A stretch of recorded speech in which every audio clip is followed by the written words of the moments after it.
Aristotle and Thomas Hobbes had two different views on what are just grounds for civil disobedience. Civil disobedience is defined as the active refusal to obey certain laws, demands, and commands of a government or of an occupying power. We will start with the ancient view of Aristotle.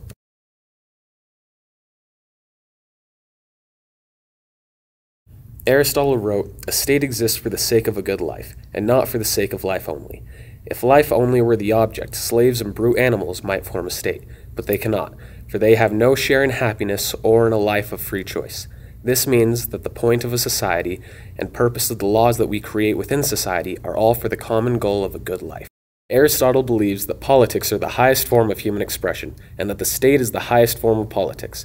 This is because the state is an accumulation of debate and speech, which leads to man's ability to express himself. This is what separates the man from the animal. Aristotle quotes, "Man perfected by society is the best of all animals. He is the most terrible of all whom he lives without law and without justice. People need the law to further themselves from the brutality of human nature." Aristotle's premise is that an unjust law is not a law. This means that it is almost expected that an unjust law will be broken, and maybe even should be broken. In this case, Aristotle sees that being civilly disobedient is acceptable when it's necessary to be. The ironic part about this theory is that Aristotle was the father of the natural law tradition, which means that the social class comes before the individual. He believes that the only type of meaningful life for an individual is through unconditional loyalty to the state. This could be interpreted as loyalty, meaning that an individual should do whatever is best for the state, no matter what, which includes speaking out against things that are unjust or civilly disobedient. Law is order, and good law is good order. It is not always the same thing to be a good man and a good citizen. In order to be that good citizen that Aristotle talks about, sometimes sacrifices need to be made in order to satisfy the state, which means that it may jeopardize what a good man may be. Take Nazi Germany, for instance. Everything that they were doing was terrible as moral human beings, but as people who follow a leader wholeheartedly, they are great citizens. Most of the time, people need to be able to find that balance between the two in order to progress in life. Thomas Hobbes had a completely different take on civil disobedience. He believed that an individual should never disobey the state. Thomas Hobbes was a modern philosopher who was born in England during the Civil War. After the hardship and violence he witnessed, Hobbes embraced the idea of the state of nature. Hobbes stated that all men are able to and inclined to kill each other. Life in the state of nature is solitary, poor, nasty, brutish, and short. However, we can't criticize human nature. It's not sinful, it's just a fact. All men pursue only that which is in their favor. They do things only because it's in their best interest. Every single human action is motivated by selfishness. Humans are more or less equal in the state of nature. Even the strongest man can be killed in his sleep. There is no authority to force people to cooperate. For example, people don't have any incentive to farm because people will kill them and take their fruits away.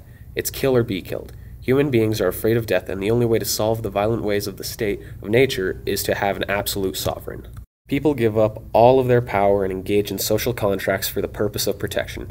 You have to give up rights in order to form society, but you give up these rights in order to have more fundamental rights protected.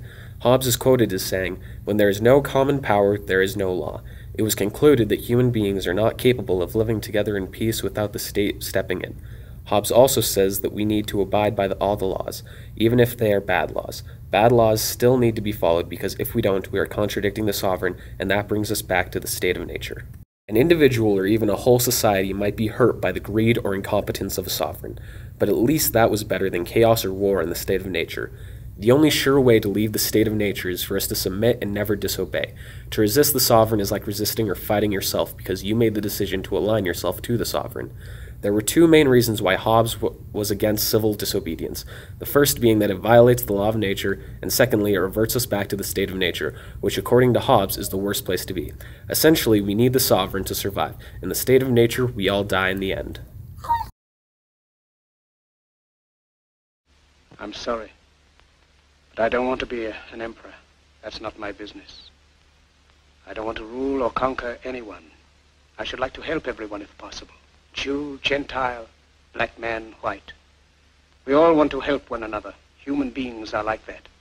We want to live by each other's happiness, not by each other's misery. We don't want to hate and despise one another.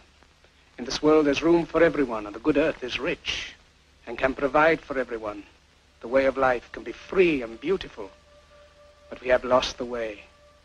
Greed has poisoned men's souls, has barricaded the world with hate, has goose-stepped us into misery and bloodshed. We have developed speed, but we have shut ourselves in. Machinery that gives abundance has left us in want. Our knowledge has made us cynical, our cleverness hard and unkind. We think too much and feel too little. More than machinery, we need humanity. More than cleverness, we need kindness and gentleness. Without these qualities, life will be violent, and all will be lost. The aeroplane and the radio have brought us closer together. The very nature of these inventions cries out for the goodness in men, cries out for universal brotherhood, for the unity of us all. Even now, my voice is reaching millions throughout the world, millions of despairing men, women, and little children, victims of a system that makes men torture and imprison innocent people. To those who can hear me, I say, do not despair. The misery that is now upon us is but the passing of greed, the bitterness of men who fear the way of human progress. The hate of men will pass, and dictators die, and the power they took from the people will return to the people. And so long as men die, liberty will never perish. Soldiers, don't give yourselves to brutes, men who despise you, enslave you, who regiment your lives, tell you what to do, what to think, and what to feel, who drill you, diet you, treat you like cattle, use you as cannon fodder. Don't give yourselves to these unnatural men, machine men with machine minds and machine hearts. You are not machines, you are not cattle, you are men. You have the love of humanity in your hearts. You don't hate, only the unloved hate, the unloved and the unnatural. Soldiers, don't fight for slavery, fight for liberty. In the 17th chapter of St. Luke it is written, the kingdom of God is within man, not one man nor a group of men, but in all men, in you. You, the people, have the power to create machines, the power to create happiness. You, the people, have the power to make this life free and beautiful, to make this life a wonderful adventure. Then in the name of democracy, let us use that power. Let us all unite. Let us fight for a new world, a decent world, that will give men a chance to work, that will give youth a future and old age a security. By the promise of these things, brutes have risen to power, but they lie. They do not fulfill that promise. They never will. Dictators free themselves, but they enslave the people. Now let us fight to fulfill that promise. Let us fight to free the world, to do away with national barriers, to do away with greed, with hate and intolerance. Let us fight for a world of reason, a world where science and progress will lead to all men's happiness. Soldiers, in the name of democracy, let us all unite!